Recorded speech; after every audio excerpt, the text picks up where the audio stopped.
Hey everybody, welcome back to the Rebel Chumps channel. Today we reviewing the R2D2 rocket booster model kit by Bandai. I have built several model kits now from Bandai, and I have to say I had a bit of a few issues with this particular model kit. I don't know if I just had a bad batch or anything, but I felt this kit was actually a lot harder to work with than most of the other kits that I've built so far. There's a few things that just didn't work that well for this model kit. Is that a lot of the snap uh, pieces are not really snapping into place. I got a whole bunch of easy to spot like little details that are like easy fall out, like these panels here upstairs, they on the dome, they're very easy to fall off. Some of them are just so loose they just will fall off automatically. Now of course they don't do it in the video but there's some of these that are super loose. I have a gap on my dome on both sides, and I got this piece where you have the knobs on the spruces, but they left a big plastic mark on the dome itself. That is not something I could help to do anything about it out of the box. The other side, no difference. See, it's a big gap there.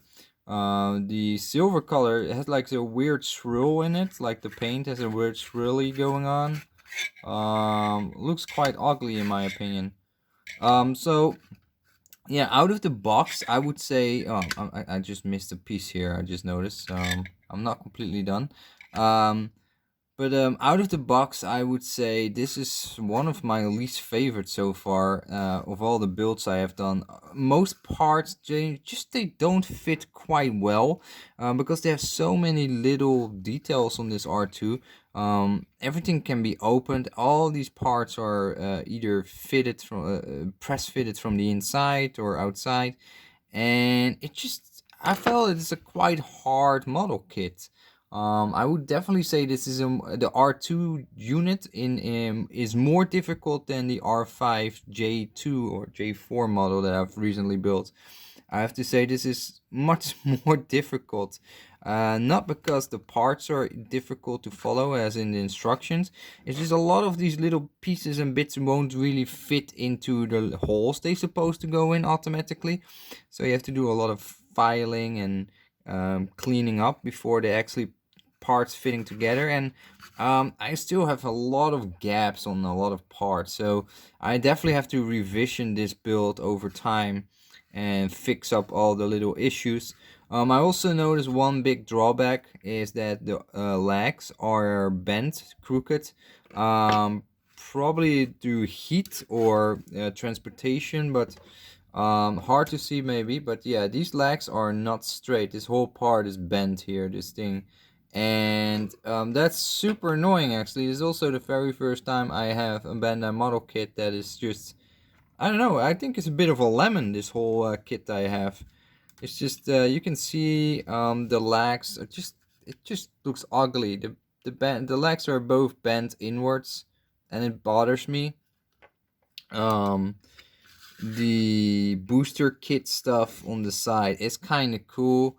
You get a ton and ton of accessories. You even can display all the accessories with the base that you get included with this model kit, which is the only model kit that comes with a base like this. I'm not really willing to display it like this. I don't know. I'm not super pleased. I think it's just more how they designed R2 and how they have all the little pieces snapped together, because they just want to have all the pieces to be functional, as in opening that they can be opened and you can put like accessories on them. I don't like this concept so much because it makes it everything a bit too gappy.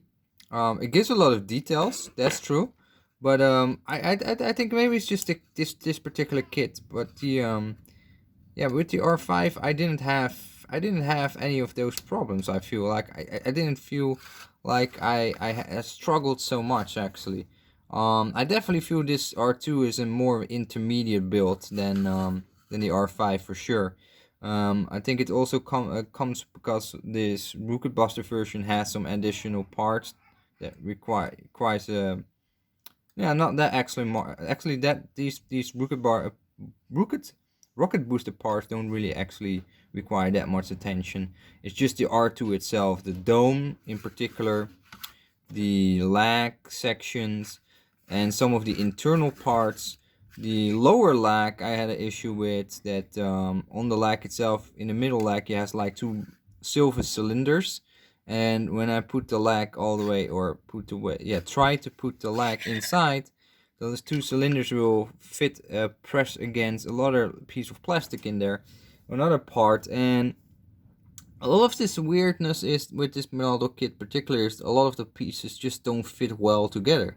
So I almost feel like this is a fake, maybe like a knockoff or something. I just feel like a lot of the parts are just not fitting that tightly together as I'm normally used to from the Bandai Star Wars model kits.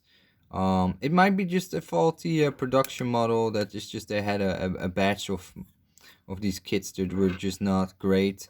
I see I skipped some more parts there, which I will update. But yeah, no paint applications etc. been added. I will do that in due time. For me now, it's just getting all about getting experience with all these model kits and build the first one of each model kit just out of the box, so I have a good feel for them. But yeah, I just a bit disappointed with this whole R2 unit. It was a little bit less fun and enjoyable to build, and I'm definitely gonna need some glue, some super glue at certain parts because they just keep falling out, and that annoys me. So yeah, I don't know. I'm a bit skeptical about this R2, to be honest. Maybe you guys have fantastic feedback about this particular model kit, but for me, the bend lags, the parts that keep falling off, the gaps everywhere, it's just a bit underwhelming for this model kit, in my opinion. And this is a bit more expensive one as well, because this one has the rocket boosts stuff. So I don't know, I'm a bit disappointed, but let me know in the comments what you think about this R2 unit yourself. Do you have the model kit? How was your build? Did you have the same issues I do have, or maybe I just have a really bad batch? I just have one of a bad batch, basically a lemon. I don't know. But thanks for watching, and I'll see you in the next video. Bye bye.